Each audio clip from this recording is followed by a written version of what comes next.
Matthew chapter 4 verse 4, Luke chapter 4 verse 4, Deuteronomy chapter 8 verse 3. It is written, man shall not live by bread alone, but by every word that proceedeth out of the mouth of God.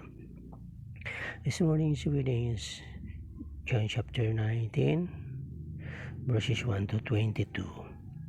Then Pilate therefore took Jesus and scourged him. And the soldiers plaited a crown of thorns, and put it on his head, and they put on him a purple robe, and said, Hail, King of the Jews!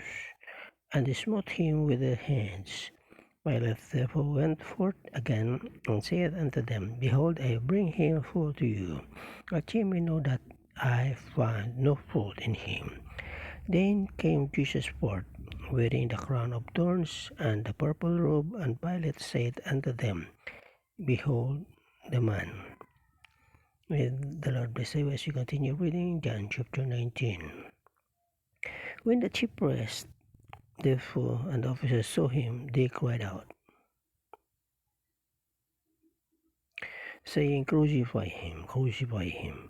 Pilate said unto them, Take ye him, and crucify him, for I find no fault in him.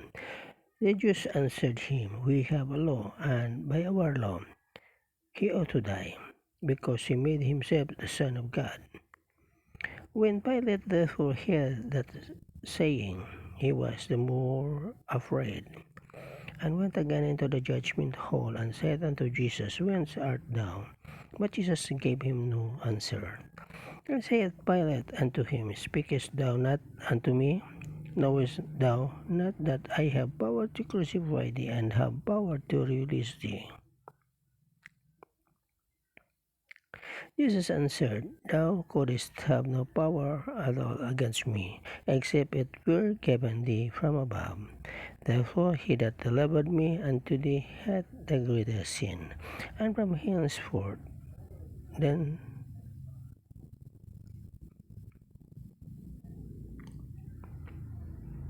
Pilate sought to release him. But the Jews cried out, saying, If thou let this man go, thou art not Caesar's friend. Whosoever maketh himself a king speaketh against Caesar. When Pilate therefore heard that saying, he brought Jesus forth and sat down in the judgment seat in a place that is called the Pavement, but in the Hebrew Gabbatha. And it was the preparation of the Passover, and about the 6th hour. And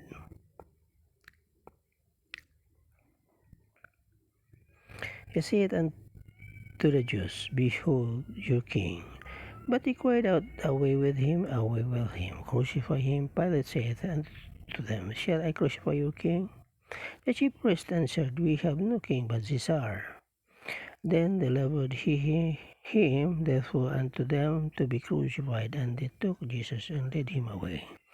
And bearing his cross, and he bearing rather his cross, went forth into a place called the place of a skull, which is called in the Hebrew Golgotha, where they crucified him, and two other with him on either side, one and Jesus in the midst. And Pilate wrote a title and put it on the cross, and the writing was, Jesus of Nazareth, King of the Jews. This title then read many of the Jews, for the place where Jesus was crucified was right to the city, nigh rather to the city. And it was written in Hebrew and Greek and Latin. Then said the chief priest of the Jews to Pilate, Write not the King of the Jews, but that he said, I am King of the Jews. Pilate answered, What I have written, I have written.